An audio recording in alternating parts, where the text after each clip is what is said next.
The home of the common Joe and the common Sally in the know, even more so than all those media talking heads. Y'all remember a while back when we was talking about conference realignment and conference expansion with the ACC possibly having some teams leave, and everybody was telling me and giving me blowback that the grant of rights runs through 2036 and there's not really any way out of it. And I said, well, there's a loophole. Well, I was watching my buddy Cuz on Cuz's Corner the other day with a guest by the name of Double Slaw No Fries. He's a Florida State guy, pretty unique channel name. Check both of those channels out, by the way. They're great channels. But old Double Fries No Slaw put that out there, put a nice little loophole, a couple of loopholes actually, where the ACC may be able to actually dissolve. And we may be talking about more conference realignment and conference expansion. Let's talk about it.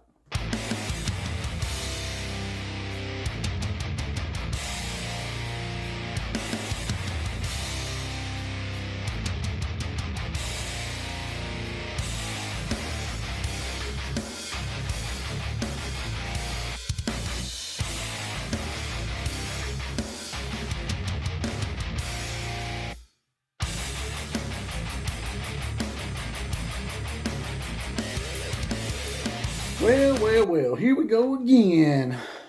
Another episode of OCF, and that's the Outlaw of College Football and the Outlaw Posse. Once again, that's you guys backing me up, riding on in. The Outlaw Posse is now in effect. I can also be found on Twitter at OCF Productions. Now, getting right to it here, I'm going to throw a few slides up. But once again, these slides were provided to me by Double Slaw No Fries. Pretty unique name. He got these, I think, from the Athletic as well.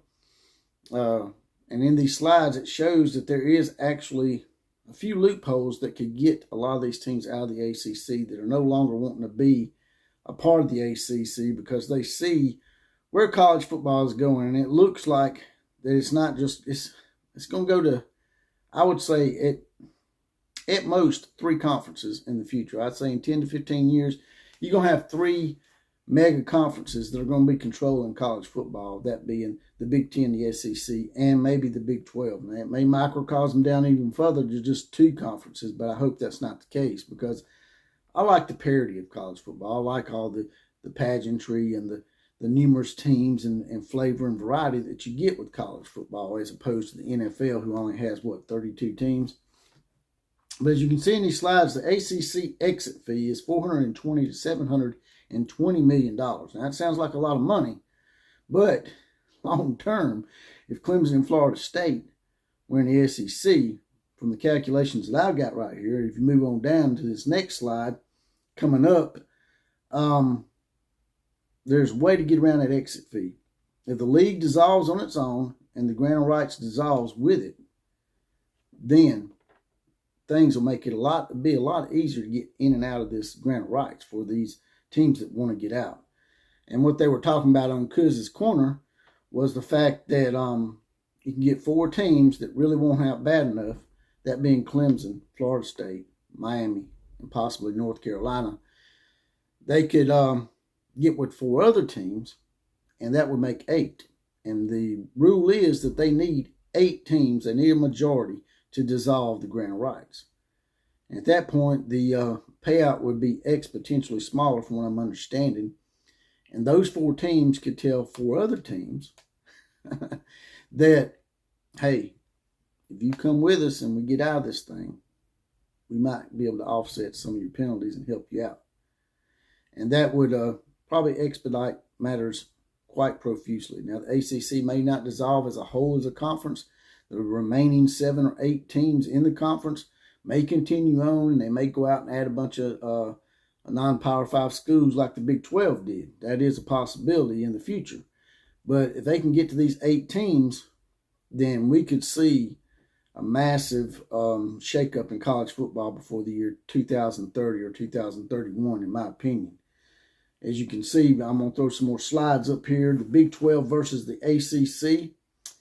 You have in 2023, you start with is $41.8 million versus $36.3 million for the ACC. So they would be actually behind the Big 12 even, who would make $5.5 million more a year per team. And as it moves on through the years, if you go up to 2032, it starts really getting some distance between them and even the Big 12. Starting with $8 million in 2032, 2033, as you can see, 11.2, on into 2036, where they are actually behind the Big 12 for $14.3 million. Now, if you move on to the SEC, it's a lot bigger difference.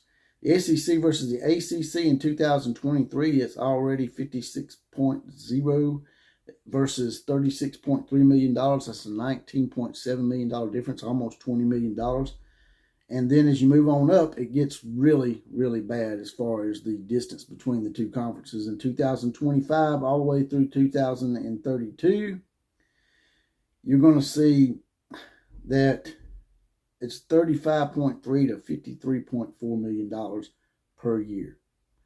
That adds up to $428.5 million that they're going to lose by not being in the SEC. So what that means to me is if the buyout's like $420 million, they can actually make that back quickly. But in order for it not to be as big of a buyout, so it's not $720 million, they got to get 8 teams to come to an agreement to dissolve that grant of rights. If they can do that, the payout will be exponentially lower, and it's a no-brainer at that point. If they can get the buyouts down to somewhere more feasible, like $60 million to $100 million, like Oklahoma and Texas did, the $428 million they're going to make, it's going to cover it. Because the people was wondering, how did Oklahoma and Texas, they thought $90 to $100 million was a lot to begin with. But as you can see, Texas and Oklahoma saw what we're now seeing, that the ACC is seeing. You might ask yourself, well, JPC, what 8 teams would that be? Well, the 4 teams I mentioned, as you already know, the big 4 that everybody wants is Florida State, Clemson, Miami, North Carolina. I keep hearing from some people out there saying that the Big 10 may be in on North Carolina and Miami as well, maybe even Florida State. But I don't know. I mean, that's a hard call. The Big 10 is actually making a little bit more money than the SEC. So North Carolina, maybe. But the other 3, and even Miami, but Florida State and Clemson, I think, are definitely, if they're going to leave, I think they're definitely coming to the SEC.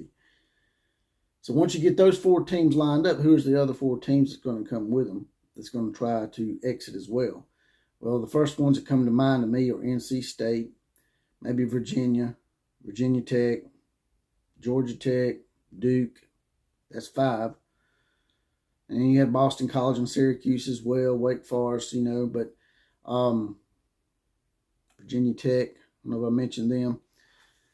To me, NC State has a pretty big market. They'll probably be the first one of the next 4 to go. Then followed, North Carolina likely would try to get Duke involved as well, even though Duke doesn't really have much to offer outside of basketball, so that may end up hurting Duke. Virginia has always, academically speaking, because we know like the Big 10 has a tent in their pants over the AAU crap, although we know it's a bunch of bogus crap that they hide behind. Virginia would probably be a consideration for the Big 10.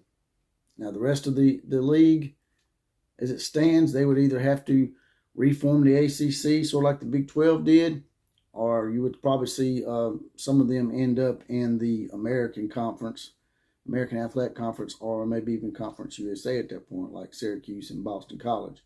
Now, Pittsburgh is a pretty good academic institution as well. Almost forgot them. Pittsburgh would probably be in line to go to the Big 10 as well.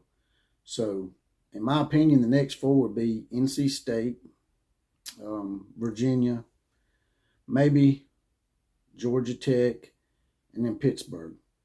Everybody's going to be hollering and screaming about Duke, Virginia Tech, but Virginia Tech's got a pretty good tradition in football for the last 25 to 30 years. But Virginia, I think, has an overall package deal that would be more attractive for the Big 10. So That's my thinking on it.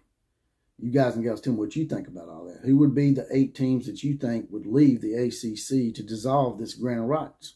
Drop in the comment section. Let me know. Also, there's a heart down here. If you don't mind, hit that. Throw me a few dollars in the coffers. And as always, KMCA to all the other teams. Class is now officially dismissed.